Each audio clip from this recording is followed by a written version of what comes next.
अबे भाई यहाँ तो ये ज़मीन ऐसी है कि इसको तो इस दुनिया ने तो नबियों को नहीं छोड़ा, उनको पत्थर मारे। इसका मतलब ये थोड़ी है मैं दाढ़ी मुंडवा दूँ। माँ मर गई, अब्बा मर गए, बड़े मुफ्ती से नमाज़ जनाजा पढ़ाएंगे। अबे भाई तुम इस लायक क्यों नहीं बने? रात में सोशल मीडिया पे देखा फ़लस्तीन के बारे में, अफसोस किया, बहुत बुरा हो रहा है। सो गए। अमल क्या है? पीर जुमेरात का रोज़ा रखा, ताज्जुद में उठे, कुरान पढ़ा, अल्लाह से मांगा, नहीं, सो रहे हैं। कदम कदम पे मस्जिद है, फ़िरके वाहियत की जंग उरूज पे, मेंबर के ऊपर से फ़िरके वाहियत की बात हो रही, नौजवानों का ब्रेन वॉश किया जा रहा है। वो गलत है, वो हम में से नहीं है, वो तुम में से नहीं है, उसके पीछे नमाज नहीं होती, वो वाजिबुल कत्ल है, वो फला है, वो दिमाग है। इससे फारिग होगे तो तुम लड़ोगे ना इसराइल। कैसे लड़ोगे? आप उम्रे पे जा रहे हैं, हज पे जा रहे हैं, आप साल में 4 उम्रे कर रहे हैं, आपकी लेबर आपसे खुश नहीं है। अब वहाँ पे हाज़िरी देके बोल लो यार मेरी हाज़िरी हो गई। वो भाई हाज़िरी हो गई, तुम्हारा दिल क्या कह रहा है? सबसे बड़ा मुफ्ती आपका दिल है। आप आँख बंद करो और तसव्वुर करो कि आपने गलती कहाँ करी है। सबसे बड़ा मुफ्ती आपका, किसी के पास नहीं जाओ, किसी आलिम मुफ्ती, आँख बंद करो। तुम्हें मैं दिल से कह रहा हूँ, तुम्हारा दिल कह देगा तुम गलत हो गई, तुम जबरन कर रहे हो, तुमने लेबरों को घर बना दिया यार। मुझे बड़ा दुख हुआ कि जब मैं गया और वहाँ पर देखा, मैं लाइन में खड़ा हुआ हूँ और चौथा नंबर था मेरा। कोई इधर से घुसा, कोई उधर से घुसा, कोई उधर से घुसा। मैं परचून वाले की दुकान पर खड़ा हूँ। मैंने बोला यार इस कौम का जो है वो क्या हाल होगा कि इसको सिर्फ अपनी पड़ी हुई यार, थोड़ा सा भी सब्र नहीं। इन्नल्लाह मा साबरीन, सब्र कहाँ है? मैंने उनको बोला, मैंने बोला पता है इस कौम का बुरा हाल क्यों है? क्योंकि सबको अपनी पड़ी हुई है। हमारा काम हो जाए, सब बाढ़ में जाए। जब ये सोच होगी तो कैसे बदलोगे? साहबाओं की तो ये सोच नहीं थी भाई, वो तो दूसरों के लिए सोचते थे यार। वो कहाँ गया दीन? वो सिर्फ किताबों की हद तक है बस। गरीब को अमीर कराने के चक्कर में जो अमीर करा रहा है वो खुद अमीर हो जाता है, गरीब तो हुआ नहीं। ये भी बात है, आ गई ना, ये भी एक बात है आपके सामने। दूसरा ये वाली बात मैं आपको बताऊं कि मुझे इस बात पे अफसोस हुआ कि हर इंसान को जब अपनी पड़ी हुई है। एक मुझे वाक़या याद आ गया साहबाओं का कि वो जंग के मैदान में तीनों ज़ख्मी थे। उनसे पूछा भाई प्यास लग रही है? उन्होंने उनको बोला ये पानी पीजिए। उन्होंने कहा मुझे नहीं, उनको दीजिए। वो उनके पास गए, उन्होंने कहा उनको नहीं, उनको दीजिए, उनको दी। वो तीनों शहीद हो गए, उन्होंने पानी नहीं पिया। ये जंग के मैदान का वाक़या बता रहा हूँ भाई, ये बंगलों वंगलों का वाक़या नहीं, जंग का मैदान जहाँ पे इंसान की पड़ी हुई है कि पानी मुझे दो। तो ये जब इंसान, मिसाल के तौर पे मैं रमज़ानों में देखता हूँ, कोई भी रेस्टोरेंट है, कोई भी मामलात है, कोई भी कहीं जा रहा है, अब वो वहाँ पर जा रहा है, उसको ये नहीं पता कि मेरे पीछे जो लेबर काम कर रही है वो भी इंसान है, वो मुसलमान है, वो गधे नहीं है, जानवर नहीं है। दुकान का शटर गिराओ, 5 वक्त की नमाज़ उनको भी तो पढ़ाओ। आप उम्रे पे जा रहे हैं, हज पे जा रहे हैं, आप साल में 4 उम्रे कर रहे हैं, आपकी लेबर आपसे खुश नहीं है। अब वहाँ पे हाज़िरी देके बोल लो यार मेरी हाज़िरी हो गई। वो भाई हाज़िरी हो गई, तुम्हारा दिल क्या कह रहा है? सबसे बड़ा मुफ्ती आपका दिल है। आप आँख बंद करो और तसव्वुर करो कि आपने गलती कहाँ करी है। सबसे बड़ा मुफ्ती आपका, किसी के पास नहीं जाओ, किसी आलिम मुफ्ती, आँख बंद करो। तुम्हें मैं दिल से कह रहा हूँ, तुम्हारा दिल कह देगा तुम गलत हो गई, तुम जबरन कर रहे हो, तुमने लेबरों को घर बना दिए। आप भाई जुम्मे की छुट्टी दो उनको, नमाज का वक्फा दो उनको जनाब वाली रमज़ान के अंदर पैकेज दो यार। आप एसी में सो रहे हो, रोज़ा रख के वो काम कर रहे हैं, आपकी कितनी सेल हुई? 50,000। वो भाई सही है भाई, रोज़ा पूरे, बड़े इस्तग़फ़ार तस्बीहां पढ़ रहे हैं। वो क्या है जो खराब है गुल्ले पे अपने बीवी बच्चों को छोड़ के? उसके बीवी बच्चे गाँव के अंदर हैं यार, रश के अंदर खड़ा हुआ है, तुम्हें कमा के देने वाला वो आदमी है, तुम उसको धुतकार दे रहे हो। उससे पूछो कि बीवी बच्चे कहाँ हैं उसके, तुम तो शॉपिंग करने जा रहे हो उनके साथ। वो ईद वाले दिन भी छुट्टी नहीं देते उसको। अबे उसकी बीवी रो रही है व्हाट्सएप पे। भाई जितने भी लोग आए हुए हैं यहाँ पर नौकर काम करने के लिए, भाज भाई मैं आपसे मुखातिब हो रहा हूँ बड़े दिल की गहराइयों से। मैंने सब ये ऑब्ज़र्व किया है। मैं जब रमज़ान इसी कराची में हर चीज़ गुजारता हूँ, मेरा दिल दुखता है कि मैं किसी भी जगह पे जाता हूँ, रेस्टोरेंटों पे, तो वो काम कर रहे होते हैं। सेठ कहाँ है भाई? सिर्फ सेठ का अल्लाह है। वो पूरे रोज़े रखते हैं, ईतर लगाते हैं, तस्बीह लेते हैं, कॉटन पहनते हैं, आके बैठ जाते हैं, उनका ताल्लुक़ है। वो उम्रे पे जाते हैं, ये नहीं जा। भाई क्यों नहीं भेज रहे किसी लेबर को? जब तुम साल में 4 उम्रे कर रहे हो तो तुम्हारी लेबर उम्रे पे क्यों नहीं गई? जाना चाहिए उसको। असल अल्लाह वाले वही हैं जो दूसरे का ख्याल करें, जो दूसरों की उसको मदद करें। लेकिन बात यह कि बोलेंगे हम आपको बता थोड़ी ना, बताने से नहीं, चेहरे बता रहे होते हैं। ज़रूरी नहीं है कि आप लिख के लगाएं कि मैंने भेज दिया। बेटा शक्ल बता रही होती है, उस घर में कदम रखते ही पता चल जाता है खैर है या शर है। लाखों रुपए का तुम ऑफिस बना लो, लेकिन उसमें बरकत नहीं होगी, रूहानियत नहीं होगी। मैंने गया हूँ, मैंने कदम रखा है, मुझे पता चल गया कि यहाँ जबर हो रहा है, बैठे हुए वो साथ झूठी शान शौकत लेंगे। भाई हर चीज़ को रखो, लेकिन दीन को सबसे पहले रखो। भाई हम मुसलमान हैं।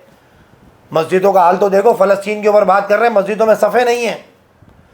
मोमिन का सबसे बेहतरीन हथियार है दुआ। कैसे होगी दुआ? भाईजान दुआ होगी वज़ू करके, सजदा करके, नमाज से पहले और नमाज के बाद, अजान से पहले, अजान के बाद। ये कीमती वक्त है जो आपके पीछे जो उल्मा कह रहे हैं, जो साहबा कह रहे हैं कि बेहतरीन वक्त है दुआ का। कौन मांग रहा है? रात में सोशल मीडिया पे देखा फ़लस्तीन के बारे में, अफसोस किया, बहुत बुरा हो रहा है, सो गए। अमल क्या है? पीर जुमेरात का रोज़ा रखा, ताज्जुद में उठे, कुरान पढ़ा, अल्लाह से मांगा, नहीं, सो रहे हैं, रात भर जाग रहे हैं, बस सोशल मीडिया में देख रहे हैं। ओहो, ये नहीं, ओहो नहीं करो। वो मुसलमान है भाई। आपका अमली ज़िंदगी में क्या है? अमल कुछ भी नहीं है। कोई मस्जिदों में जाओ, मस्जिदें खाली हैं। मैं अपने बेटे को लेके गया, खुदा की कसम बताओ, मेरा बेटा क्या बोल रहा है, बाबा मस्जिद में तो कोई है ही नहीं। जुहर की नमाज में अल्फाज है बच्चे के, 3-4 कदम कदम पे मस्जिद है। फिरके वाहियत की जंग उरूज पे, मेंबर के ऊपर से फिरके वाहियत की बात हो रही, नौजवानों का ब्रेन वॉश किया जा रहा है। वो गलत है, वो हम में से नहीं है, वो तुम में से नहीं है, उसके पीछे नमाज नहीं होती, वो वाजिबुल कत्ल है, वो फला है, वो दिमाग है। इससे फारिग होगे तो तुम लड़ोगे ना इसराइल। कैसे लड़ोगे तुम इससे तो फारिग हो जाओ पहले। तुम्हारे जो दिलों में बुग़्ज़ है, 20 मिनट की बात करते करते पटरी से उतर जाते हो तुम। तुम्हें ऐसा देना है कि वहाँ बैठ के ऐसा मसाला देना है कि लोग उठते हैं, हाँ भाई ये गलत है, घर में जाके छोड़ो। नहीं, अल्लाह रसूल की बात करो, अल्लाह की बड़ाई बयान करो, नबी पाक सल्लल्लाहु अलैहि वसल्लम की सीरत बयान करो और नमाज की तरफ बुलाओ। बस ये है दीन। ज़कात, हज, उम्रा, नमाज, गुस्ल, ये सारी मेन चीज़ें ये है दीन। इस पर तो आ जाओ। तुम डायरेक्ट छलांग मार के उस पर आ जाते हो जिन बच्चों के सर के ऊपर से गुजर जाता है दीन। यूनिवर्सिटीज़ के, स्कूल के, कोचिंग के बच्चे क्यों नहीं आ रहे दीन की तरफ? इतना डिप्रेशन कर दिया है, इतना मुश्किल कर दिया है। मेंबर्स के ऊपर से जो बात होती है कि उनकी समझ में नहीं आता कि यार ये सही है या ये सही है। ये पर्दा तो मरने के बाद ही उठेगा भाई, कि कौन सही है, कौन जन्नती है, कौन दोज़ख। हज़रत अली ने बोला है, जो ज़िंदगी में ये सोचे कि मैं जन्नती हूँ, सबसे बड़ा जहन्नुमी है। जो ज़िंदगी में ये सोचे कि मैं जन्नती हूँ, या उसको लगे कि मैं जन्नती हूँ, वो जहन्नुमी है। ये हज़रत अली का कौल है। हज़रत उमर जब दुनिया से पर्दा कर रहे थे ना, तो उन्होंने जाके साहबा को बोला, इधर आओ, मुझे बताओ कि वो जो मुनाफिकों के नाम तुम्हें नबी पाक सल्लल्लाहु अलैहि वसल्लम बता रहे थे, मैं ये नहीं पूछ रहा कौन कौन है, सिर्फ इतना बता दो मेरा नाम तो नहीं है। ये हज़रत उमर के अल्फाज हैं दुनिया से पर्दा करते वक्त, वरना तारीख उठा के देख लो, पूछो किसी से कि वो हस्ती जहाँ से गुजर गए, शैतान नहीं गुजरता। लेकिन जब दुनिया से पर्दा कर रहे हैं तो वो साहबा को पूछ रहे हैं कि तुम्हें नबी पाक सल्लल्लाहु अलैहि वसल्लम ने मुनाफिकों के नाम बताए थे, मैं ये नहीं पूछ रहा कौन, सिर्फ इतना बता दो मेरा तो नहीं है। बात ही ख़त्म कर दी यार उन्होंने। हम थोड़ा सा कुरान क्या पढ़ लेते हैं, थोड़ा सा उम्र हज करके क्या आ गए, ख़ानदान में इतने पॉपुलर हो गए कि आप दुआ कर दें, ये कर दें, वो कर दें। ये सबसे ख़तरनाक हमला शैतान का ये दीनदार आदमी के ऊपर होता है। सबसे बड़ा तकब्बुर है, सरिया घुस जाता है उसके अंदर। वो हिकारत से देख रहा होता है बैठ के। जो नमाज़ पढ़ रहा है उस पर और बटन दे देते हैं, भाई तुम तो दाढ़ी रखी है, तुमने टोपी। अरे भाई रखी हुई, वो जात हो रहा है, हैदराबाद जा रहा है, टायर पंचर हो गया, क्या दाढ़ी वालों से गुनाह नहीं होते? दाढ़ी वालों से गुनाह होते हैं। अबे भाई यहाँ तो ये ज़मीन ऐसी है कि इसको तो इस दुनिया ने तो नबियों को नहीं छोड़ा, उनको पत्थर मारे। इसका मतलब ये थोड़ी है मैं दाढ़ी मुंडवा दूँ। वाज भाई एक बात है, जितना हमला मुल्लाओं पे हो रहा है मैं मान रहा हूँ, लेकिन बात ये आ रही है कुछ तो कर रहा है वो। यार अब तेरे महबूब की शबाहत लेकर आया हूँ, हकीकत तू इसको कर दे, मैं सूरत लेकर आया हूँ, ये हकीकत थोड़ी है। हम तो शक्ल बना के मांग रहे हैं अल्लाह से कि अल्लाह पाक को प्यार आ जाए हम पे, हुलिया बनाकर जा रहे हैं वैसा भाई, वैसे कमी तो हकीकत थोड़ी है। लेकिन हम बन रहे हैं कि अल्लाह पाक को प्यार आ जाए हम पे, उनकी नज़र करम हो जाए, अल्लाह की रज़ा के लिए हो रहा है काम। लेकिन दुनिया वाले पत्थर मार रहे हैं। एक बच्चे का बाप मर रहा था, 6 भाई थे, एक बेटा था मुल्ला, एम्बुलेंस में बैठा, अब्बू को बोल रहा है अब्बू ला इलाहा इल्लल्लाह, अब्बू ला इलाहा इल्लल्लाह, अब्बू ला इलाहा इल्लल्लाह। अब्बू सेहताब होकर आए, उससे बात करनी छोड़ दी। दूसरे बच्चों को बोल रहा है तो हमारा कलमा पढ़वा रहा था, ये तो हमें मारना चाह रहा था। देखो ये दौर है। बच्चा दीनदार घर में है, 5 बेटे नहीं है दीनदार, उसने अल्लाह के रज़ा के लिए अपने बाप को कलमा पढ़ाना चाहा कि पता नहीं हार्ट अटैक हो गया, मेरा बाप पहुंच सके नहीं पहुंच सके, अल्लाह की रज़ा के लिए उसने बोला ला इलाहा इल्लल्लाह। तो अब्बा ने बात करना छोड़ दी, आगे बोलना है भाई ये तो हमारा कलमा पढ़ा रहा था। ये दौर है अब।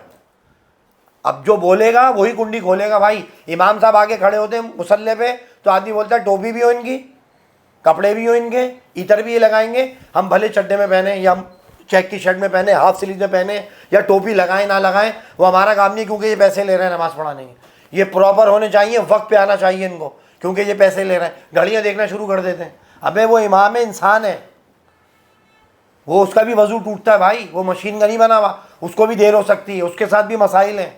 लेकिन लोग सोचते नहीं है मस्जिद में भाई, फ़ौरन घड़ियाँ देखना शुरू कर देते हैं, सारी जिम्मेदारी दे रही है। माँ मर गई, अब्बा मर गए, बड़े मुफ्ती से नमाज़ जनाजा पढ़ाएंगे। अबे भाई तुम इस लायक क्यों नहीं बने?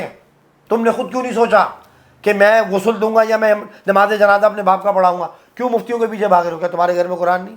थोड़ी बहुत तो मालूमात रखो यार। एक औरत ने घेरली के अंदर इतना बड़ा बैनर लिख के लगाया कि दरसुल कुरान, कुरान की तालीमात। एक बच्चा भी नहीं आया, 6 महीने हो गए, एक औरत नहीं आई। उसने आईटी का लिख के लगाया कि भाई फ्री हो रहा है, आपका बच्चा 50,000 रुपये कमाएगा। लाइन लग गई, धक्का दे के हटाया है, घर ही नहीं दिख रहा उसका कहाँ है। इसका मतलब है कि पैसे की भूख, ना आखिरत की भूख, ना दीन की भूख। भूख किसकी? आईटी वाईटी, पैसे, 50,000, मेरा बेटा लायक हो जाए। कोई लायक नहीं है, दुनिया से रुखसत हो गई है। एक मैं खड़ा हुआ था पराठे लेने के लिए, एक बंदे ने बोला, मैंने कहा भाई जल्दी दे दें। बोल रहा बेटा जल्दी जल्दी के चक्कर में तो दुनिया से ही चला जाता है आदमी। मैंने कैसे? बोल रहा जब इंसान दुनिया में आता है उसकी माँ बोलती है जल्दी जल्दी बड़ा हो जाए, मैट्रिक कर ले, जल्दी जल्दी इंटर कर ले, जल्दी जल्दी कॉलेज चला जाए, जल्दी जल्दी शादी हो जाए, जल्दी जल्दी उम्र में चले जाए। जब मरता है तो कहते हैं अल्लाह पाक जल्दी जल्दी दफना दे। मैंने कहा क्या बात कर दी यार। कह रहे हैं जब मरता है ना तो बोलते हैं जल्दी की जगह उसको जल्दी जल्दी दफनाओ, तो जल्दी जल्दी में आता है, जल्दी जल्दी में दुनिया जाता है। तो ये वाली बातें थी भाई, दुआ में याद रखिएगा। मैंने जो आपसे बातें करी, कहा सुना माफ़।